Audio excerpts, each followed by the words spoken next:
இப்ப இதுக்கு முன்னாடி வந்து மந்திரங்களின் சூட்சமம்னு ஒரு பதிவு போட்டிருந்தோம். அதுல வந்துட்டு கமெண்ட்ஸ்லயும் சரி, நம்மகிட்ட தனியா பெர்சனல் சேட்லயும் நெறைய பேர் வந்து எந்த மாரி மந்திரங்கள வந்து பயன்படுத்தலாம்? மந்திர சித்தி ஆயிருச்சுன்னு எப்படி தெரிஞ்சுக்கலாம்? இந்த மாரி நெறைய கேள்விகள் வந்து மந்திரங்கள் பத்தி திருப்பி திருப்பி வந்துட்டே இருந்துச்சு. ஸோ அத வந்து கருத்தில் கொண்டு இந்த ஒரு பதிவுங்கிறது அமையும். அதனால கேள்வி யாரெல்லாம் கேட்டிருந்தீங்களோ, இல்ல கேட்காதவங்களுக்கும் சரி, இல்ல கேட்கலாமான்னு நெனச்சுட்டு இருக்கவங்களுக்கும் சரி, இந்த ஒரு பதிவு வந்து ரொம்ப ஒரு தெளிவு குடுக்குற ஒரு பதிவா அமையும். இந்த பதிவு வந்து முழுசா ஒரு நிமிஷம் கூட ஸ்கிப் பண்ணாம பொறுமையா வச்சு பாருங்க. உங்களுக்கான அந்த பதில்ங்கிறது கட்டாயமா இந்த பதிவுல கிடைக்கும். அனைவருக்கும் வணக்கம். நான் உங்க விஷ்ணுவர்தன். முதல்ல வந்து மந்திரங்கள் வந்து எந்தெந்த டைப்பா இருக்குன்னு நம்ம தெரிஞ்சுக்கணும். இத வந்து நான் வந்து உங்க எல்லாத்துக்கும் புரியணுங்கிறதுக்காக ஒரு சிம்பிளா ஒரு கேட்டகரிக்குள்ள கொண்டு வந்திருக்கேன். முதல்ல பார்த்தீங்கன்னா வந்துட்டு உச்சாடனம் இதற்கு உரிய மந்திரங்கள். இது வந்து முதல் கேட்டகரி. 2வது பார்த்தீங்க அப்படின்னா வந்துட்டு நம்ம வந்து தேவதை, தெய்வங்களை வசியப்படுத்துறக்கு உண்டான மந்திரங்கள். இதுக்குள்ளேயே வந்து எல்லாமே நல்ல தேவதைகள், தெய்வங்கள் எல்லாமே இதுக்குள்ளேயே வந்துரும். நல்லது, கெட்டது எல்லாமே. 3வது ஒண்ணு வந்து பார்த்தீங்க அப்படின்னா, யோக மார்க்கத்துல செல்லும்போது சித்தர்கள் கூறும் வாசியோக மந்திரங்கள். அது என்ன வாசியோக மந்திரங்கள்னா, பதிவு முடியும்போது புரியும். முழுமையா பாருங்க. ஸோ இந்த மாரி ஒரு சிம்ப்ளிசிட்டிக்காக 3 நிலைகளா வந்து இந்த மந்திரங்கள கிளாசிஃபை பண்ணியிருக்கேன். இந்த பேசா மந்திரங்கள் இது எல்லாமே 3வது நிலைக்குள்ளேயே வந்துரும். முதல்ல பார்த்தீங்கன்னா, உச்சாடனத்துக்கு உரிய மந்திரங்கள் எதுன்னு பார்த்தீங்கன்னா, நார்மலா நம்ம மனத வந்து ஸ்டேபிளைஸ் பண்றதுக்கு. ஓம் சிவாய நம, ஹரே கிருஷ்ணா, ஹரே ராமா இந்த மாரி மந்திரங்கள்லாம் சொல்றாங்கல்ல. இது எல்லாமே வந்துட்டு என்ன பண்ணும்? ஸ்ரீராம ஜெயம் ஆகட்டும், இது எல்லாமே வந்து மனதை ஒருநிலைப்படுத்தி நிறுத்தும். எல்லா விஷயத்திலயும் போயிட்டு இருக்கிறத கொஞ்சம் கொஞ்சமா சுருக்கி ஒரு நிலைக்கு கொண்டு வந்து நிறுத்தும். இது எல்லாமே பார்த்தீங்கன்னா, உச்சாடனத்திற்கு உரிய மந்திரங்கள். இது எல்லாமே என்ன பண்ணும்னு பார்த்தீங்கன்னா, மனதை வந்து பக்குவப்படுத்தும். அவ்வளதான். இதோட வேலை வந்து இதோட முடிஞ்சது. இது வந்து ஒரு சின்ன விதமான ஒரு சக்தி நிலைகளை எழுப்பும் நமக்குள்ள. இதோட வந்து இந்த மந்திரத்திற்கான தன்மைகளும், பலன்களும் முடிஞ்சது. இத வச்சுட்டு இறைவனையே நான் அடையணும் அப்படிங்கிற பலன்கள் இது முழுமையா குடுக்காது. மத்த நிலைகளோட சேர்ந்து செயல்படும் போது தான் குடுக்கும். 2வது நிலை மந்திரங்கள் பார்த்தீங்கன்னா வந்துட்டு, இந்த சொன்னேன் இல்லைங்களா? தெய்வங்கள், தேவதைகள் இந்த மாரி அப்சரஸ்கள் எல்லாத்தையுமே வசியம் பண்றக்கு. இதுக்குள்ளேயே பார்த்தீங்கன்னா வந்துட்டு, வசியங்கள் வந்து 2 வகைப்படும். நல்ல விதமா செய்ற ஒயிட் மேஜிக்கும் சரி, கெட்ட விதமா செய்ற பிளாக் மேஜிக்கும் சரி. இது 2மே வசியத்துக்குள்ள தான் வரும். இதுக்குள்ளேயே வந்து வசிய மந்திரங்கள் வந்துரும், தேவதை உபாசனைகள் வந்துரும். அப்புறமா பார்த்தீங்கன்னா, தெய்வங்களை வந்து வசியப்படுத்துறது, மயான காளி, ருத்ரன், அப்புறமா வந்துட்டு பார்த்தீங்கன்னா, கணபதி அப்படிங்கும்போது, நம்ம வெளிய பேசுற கணபதிங்கிறது வேற. மந்திரங்கள், சித்தி முறைகளுக்குள்ள வரும்போது இந்த கணபதியோட நிலைகள் வேற. இது எல்லாமே பார்த்தீங்கன்னா வந்துட்டு, இந்த 2வது நிலை உபாசனைக்குள்ள வந்துரும். 3வது நிலையா இருக்கிறது தான் பார்த்தீங்கன்னா வந்துட்டு, ரொம்ப ரொம்ப ரொம்ப சூட்சமமான விளக்கங்கள் கொண்ட மந்திரங்கள். எதுன்னு பார்த்தீங்கன்னா, நம சிவாய, சரவண பவ, அப்புறமா வந்துட்டு யநம சிவ, அப்புறமா சிவ, இது அப்புறமா வந்து பார்த்தீங்கன்னா, நம்ம குறிப்பிட்டு ஒண்ணும் அடுத்த நிலைக்கு போகும்போது சிதறுகள் சொல்ற அங்கன்று இடையே மூட்டு, வங்கென்று ரேசி இந்த மாரி விஷயங்கள் சொல்றாங்க இல்லையா? இந்த மாரி அங், வங், ரிங், ஸ்ரிங், ஹ்ரூம், கிளீம் இது எல்லாமே வந்து பார்த்தீங்கன்னா, வாயிலேயோ, மனதாலேயோ உச்சாடனம் செய்யக்கூடிய மந்திரங்கள் அல்ல.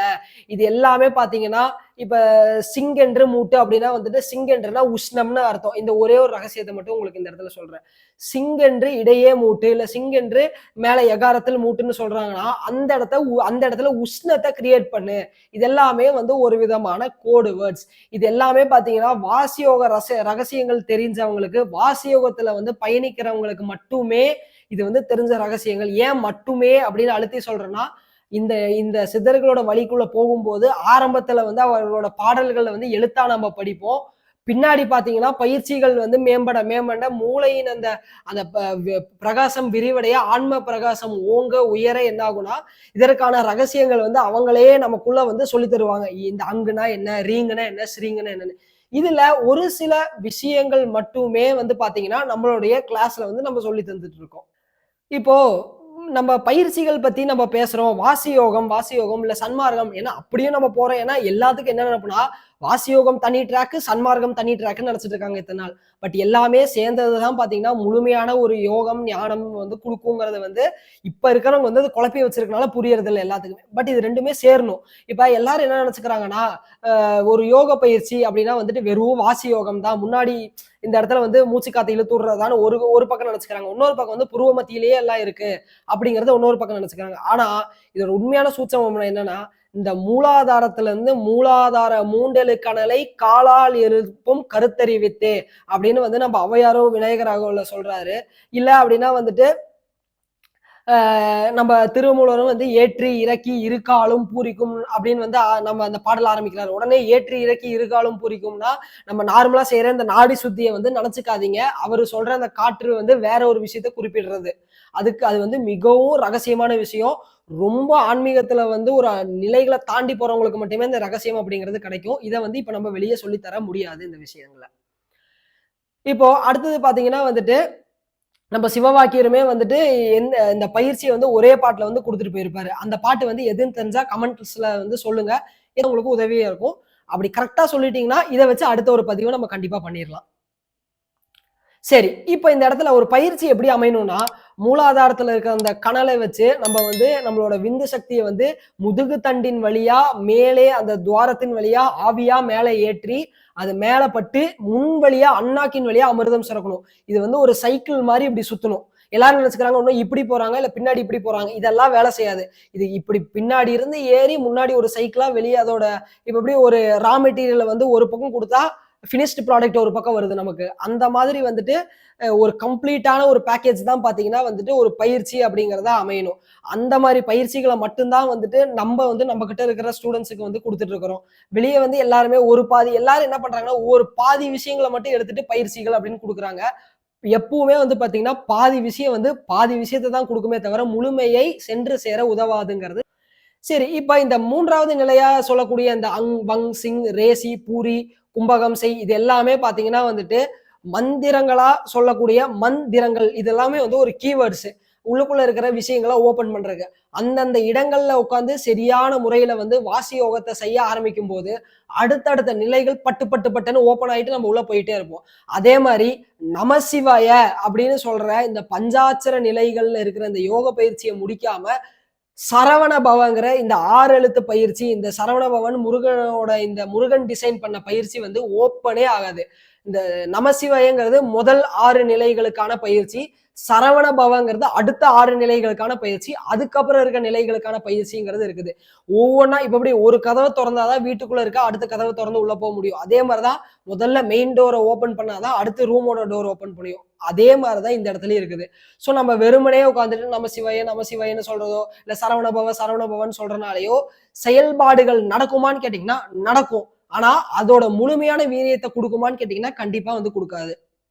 இப்ப ஒரு பெட்ரோல் இருக்குன்னு வச்சுக்கோங்களேன், அந்த பெட்ரோலை வந்து கீழே ஊத்தி நெருப்ப பத்த வச்சா எரியும், இதை வந்து எரிக்கும். ஆனா அதே பெட்ரோலை வந்து ஒரு வண்டிக்குள்ள ஊத்துனீங்க அப்படின்னா வந்துட்டு எவ்வளவு தூரம் வேணாலும் நம்ம அந்த பெட்ரோலை வச்சுட்டு அந்த கெப்பாசிட்டியை வச்சுட்டு நம்மளால போயிட்டு வர முடியும் ஒரு 100-200 கிலோமீட்டர் வரைக்கும்.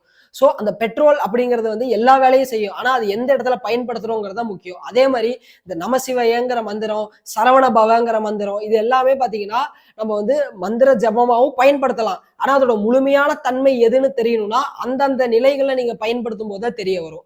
சரி, இதுதான் வந்து 3 நிலைகள்ல வந்து மந்திரங்கள் எப்படி இருக்குன்னு நம்ம பாக்குறது. இப்போ நான் வந்து கடைசியா வந்து இந்த பெட்ரோலை வச்சு ஒரு எக்ஸாம்பிள் சொல்லியிருப்பேன். இன்னும் வந்து இதை தெளிவா சொல்லணும்னா, இப்ப அந்த பெட்ரோலோட தன்மை என்ன? எரியும் தன்மை. இப்ப வந்து நீங்க அந்த பெட்ரோலை கீழே தரையில ஊத்தி நெருப்ப பத்த வச்சீங்கனாலும் எரியதான் போகுது. ஆனா அதனால ஒரு பிரயோஜனமும் கிடையாது. அது வந்து எல்லாத்தையும் எரிச்சிரும். ஆனா இதுவே அந்த பெட்ரோலை நான் சொன்ன மாதிரி இந்த பெட்ரோல் டேங்க் நம்ம வண்டிக்குள்ள ஊத்தும் போது அங்கேயும் உள்ளுக்குள்ள வந்து அந்த பெட்ரோல் வந்து கம்பஷன் ப்ராசஸ் ஆகி அது எரியதான் போகுது. ஆனா வெளியே ஊத்துற பெட்ரோல் என்ன ஆகும்னா எரிஞ்சு வீணாதான் போகும். ஆனா இதுவே அந்த வண்டிக்குள்ள ஊத்துற பெட்ரோல் என்ன ஆகும்னு பாத்தீங்கன்னா கம்பஷன் ப்ராசஸ்ல வந்து அது வந்து கம்பஸ்ட் ஆகி அங்க உள்ள ஃபயர் ஆகி பம்ப் ஆகி ஒரு இடத்துல இருந்து நம்மள இன்னொரு இடத்துக்கு கொண்டு போய் சேர்க்குது. இப்ப ரெண்டுக்குமே இருக்க வித்தியாசம் புரியுதுங்களா?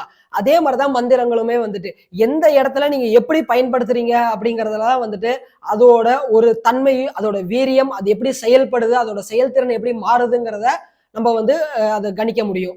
ஸோ இதுதான் வந்து 3 நிலைகள்ல வந்து மந்திரங்கள் எப்படி இருக்குங்கிறத ஒரு சிம்பிளிஃபை பண்ணி பிரிச்சிருக்கேன். இதுவே அடுத்த ஒரு கேள்வி என்ன வருதுன்னு பார்த்தீங்கன்னா, ஒரு மந்திரம் சித்தி ஆகுது. அத நான் எப்படி தெரிஞ்சுக்கிறது அப்படின்னு கேட்கறீங்க. இதுவுமே பார்த்தீங்கன்னா, நிலைகள்ல வச்சு தான் வந்து நம்ம சொல்ல முடியும். முதல் நிலை மந்திரங்கள் நான் சொன்னேன் இல்லைங்களா?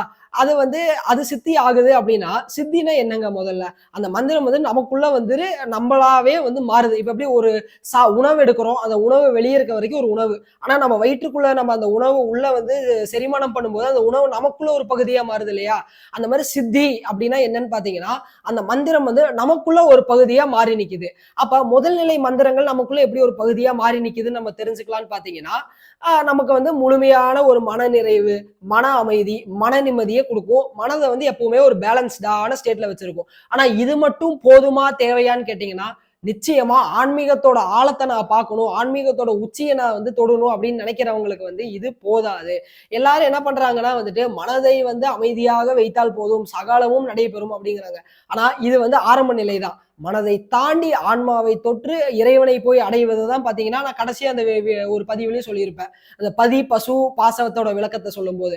அப்படி வந்து செய்யறது தான் வந்து ஒரு உண்மையான, முழுமையான பயிற்சி. அது எங்க இருக்குன்னு பார்த்தீங்கன்னா, முருகன் வந்து குடுத்த முருகனோட யோக கலையில மட்டும் தான் அந்த ரகசியங்கள் எல்லாமே இருக்குங்கிறது.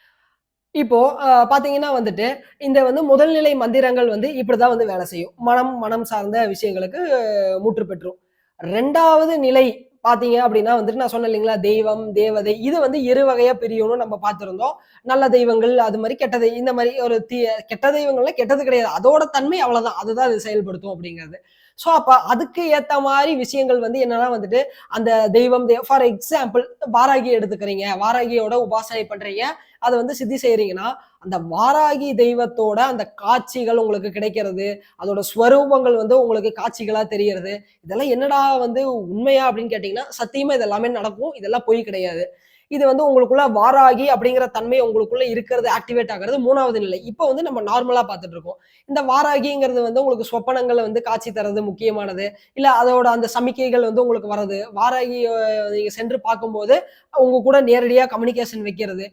குறிப்பா வந்து கனவுல தான் வந்துட்டு வந்து எல்லாரும் பேசுவாங்க. கனவு அப்படின்னா உடனே வந்துட்டு நம்ம வந்து நார்மலா தூங்கும்போது வர கனவு இல்ல. கனவிற்கும் விழிப்பிற்கும் இடைப்பட்ட நிலை. அதாவது குறிப்பிட்டு தெளிவா சொல்லப்போனா, நம்ம தியான நிலைக்குள்ள இருக்கும்போது ஒரு நிலை இருக்கும் இல்லைங்களா? அந்த நிலையில தான் இது எல்லாமே வந்து நம்ம கூட பேச ஆரம்பிக்கும். இந்த மாரி விஷயங்கள் நடக்குது. வீட்ல வந்து ஒரு சில விஷயங்கள் மாறுதல் ஏற்படுது. இல்ல உங்களுக்கு சில பிரச்சனைகள் வருது. இப்ப வந்து நீங்க மந்திர சித்திய வந்து கரெக்ட்டா செய்றீங்கன்னா, எல்லா பிரச்சனைகளும் முடியும்.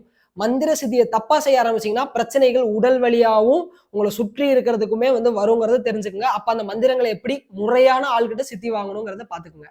3வது நிலை மந்திரங்கள சித்தி செய்யறது எப்படி தெரிஞ்சுக்கலாம்னு பார்த்தீங்கன்னா, உங்களோட உடம்புக்குள்ள தான் இத தெரிஞ்சுக்க முடியும். ஒவ்வொரு நிலைகளிலுமே பார்த்தீங்கன்னா, அந்த அந்த உள்ளுக்குள்ள சொல்லக்கூடிய வாசிங்கிற அந்த நெருப்பு, அந்த காற்றுக்குள்ள இருக்கிற நெருப்புன்னு சொல்லலாம், பிராணன்னு சொல்லலாம். இது எப்படி வேணாலும் சொல்லலாம். இந்த ஒரு விஷயம் வந்து உள்ளுக்குள்ள வந்து ரைஸ் ஆகுறத வந்து நீங்க பார்க்கலாம். இப்ப நீங்க அங் அப்படின்னு ஒரு வார்த்தை சொல்லும்போது, இல்ல வங், சிங், இல்ல ந அப்படின்னு சொல்லும்போது, அந்த இடத்துல வந்துட்டு இப்ப நான் வந்துட்டு சிவய நமன்னு சொன்னேன் அப்படின்னா, அந்த இடத்துல இருந்து வந்து அந்த வாசியோட அந்த காற்று வந்து மேலேயும் கீழயும் போயிட்டு வரும். ஸோ இந்த மாரி நிலைகள் உங்களுக்கு ஏற்படும்போது, இந்த மந்திரம் உங்களுக்கு சித்தி ஆயிருச்சு.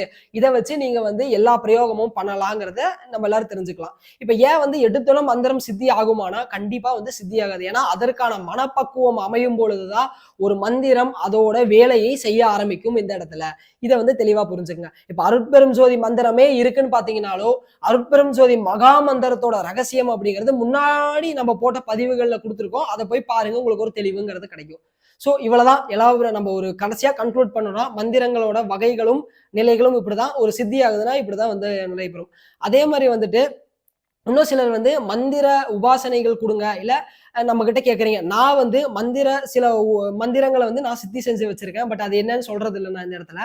என்னோட ரொம்ப ரொம்ப குளோஸா இருக்க ஸ்டூடண்ட்ஸ் யாரு வந்து அடுத்த நிலைகளுக்கு போறாங்களோ, அதுல ஒரு 5 பேத்துக்கு மட்டும் தான் அதுக்கான ரகசியங்களும், அந்த மந்திரங்களுக்கான சூட்சங்களும் சொல்லிக் குடுத்துருக்கேனே தவிர, மத்த எல்லாத்துக்குமே இந்த விஷயங்கள் வந்து ஆரம்பத்துல சொல்லி தர மாட்டேங்கிறத ஓப்பனா இந்த இடத்துல வந்து நான் வந்து தெரிவிச்சுக்கிறேன். நன்றி. அடுத்த ஒரு பதிவுல இந்த சீரிஸோட கன்டினியூஷன்ல நம்ம சந்திப்போம்.